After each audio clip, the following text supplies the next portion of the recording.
One of the greatest gifts, in fact, the way that God begins the Bible is a story of love.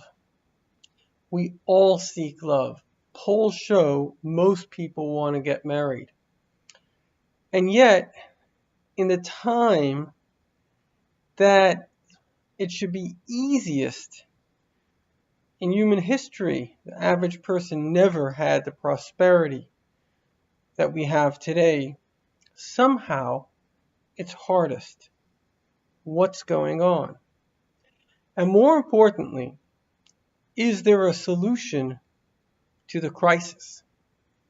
The Lubavitcher Rebbe, Rabbi Schneerson, one of the greatest scholars in all of history, said that, similar to the saying that the Chinese word for crisis is also opportunity, we need to look at what is the underlying cause behind divorce, understanding why marriages are breaking is the solution to their fixing. So, first and foremost, marriages are breaking, as one rabbi told me today, because fundamentally we are selfish.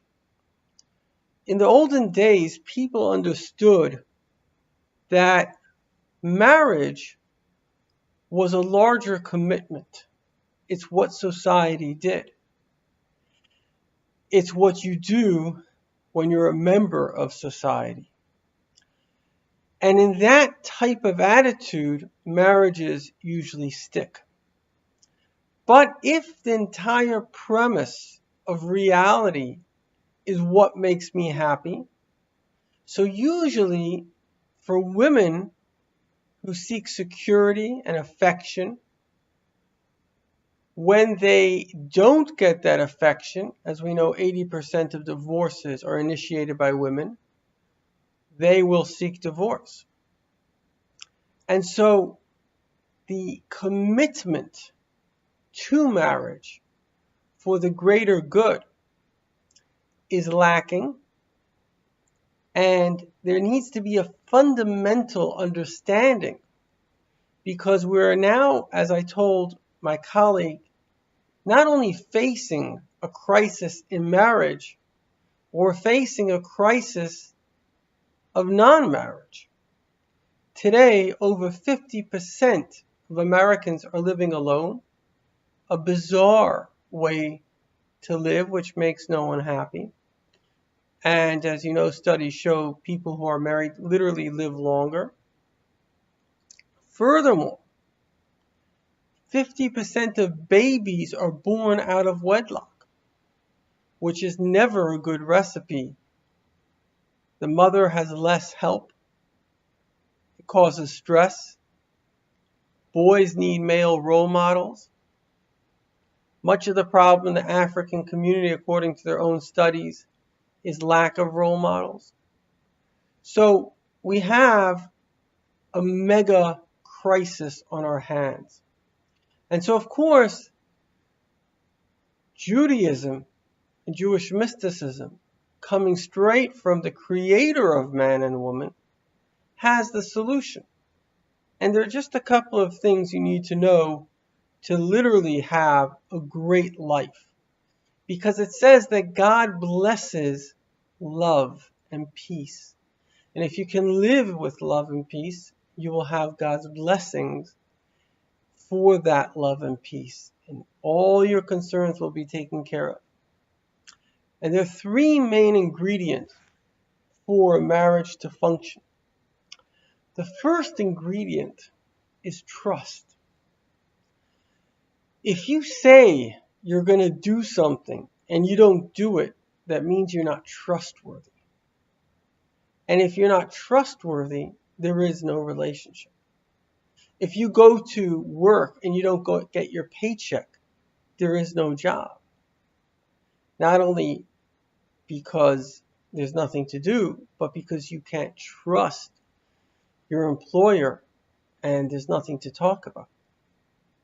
And the second very, very important thing about marriage is it's, as my friend Yossi Banishevitz said, in the West we mistake lust with love. A marriage based on lust ain't going to get very far because the lust will fizzle and so will the marriage. So the very basis and foundation of a marriage is because it's the right thing to do. God has told man, not woman, man, because women by nature are attracted to marriage and men by nature are not. And that's why in our society that imposes no rules and shames no behavior, men simply aren't interested in marriage.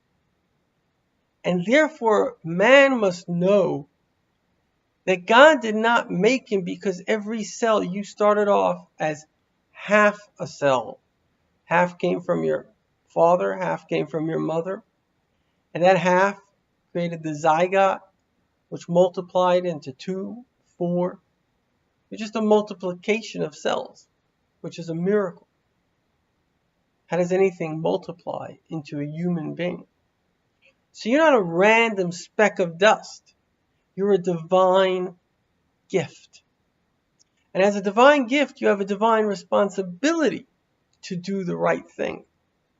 And getting married and having children and helping your wife in her mission, which women innately know is your responsibility and privilege and, of course, opportunity. Because if we get old and we have no children,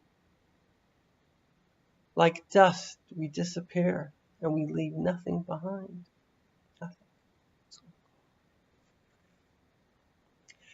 But if you have the sense that your legacy is actually your children, and your values will automatically be passed to those who see you as dad, you begin to realize that marriage is not an option. It's the only option. There's nothing more sacred.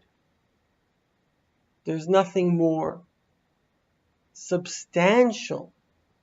There's nothing more permanent than marriage.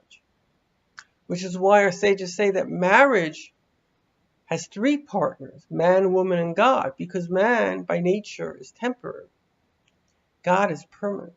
And only through the union of God, man, and woman can you create something that lasts indefinitely. And therefore, we have to understand that getting married is not an option. It's an obligation. You're a divine being, and you listen to your divine commander. And the third thing, and this is really a very, very simple thing, but it's not well known because most marriages in the past didn't practice it. And therefore, it hasn't been passed on. But the greatest mystical master and practical rabbi, Rabbi Schneerson, said that the entire summary of God's wisdom, both in the Torah and Jewish mysticism, on how to conduct a marriage is quite simply based on the art of voluntary compromise. Because by understanding that God loves love and God's blessing is showered upon love, therefore the giving and taking and meeting each other halfway is what creates that both parties feel that this marriage is working for me. If you have 2 horses pulling a wagon in 2 different directions, both will get frustrated. But going in the same direction, you have double the speed, or at least the pulling power. So in other words, as the Rebbe says, that if a wife and vice versa has a issue, the husband must give patient consideration to her viewpoint, and they must voluntarily compromise, reach an agreement. If you go to my website, KabbalahWisdom.org, I have a whole section on marriage, and I have a worksheet. I also am a marital mediator, and you can fill it out and see how to really create harmony. Because harmony is quite simple, right? If you have two instruments playing against each other, it's not going to work. But if you have two instruments complementing each other, taking turns, harmonizing, it's beautiful. It's wonderful. That's what children need. They need a firm home, a place where they feel secure and safe, where they think that the reality is 100% safe for them. And then that gives them the ability to thrive and to dream and to imagine. And with that, they can become the greatest source of pride and joy, more than you can ever imagine. And so in conclusion, I want to say to you, my dear, dear friend, marriage is the most beautiful thing. It has to be approached that it's not about me, it's about God. It's about doing the right thing. Before I came into this world, my soul was one with my other half. And when I find her, I become my full self. And when I compromise voluntarily, we become a sum infinitely greater than our parts.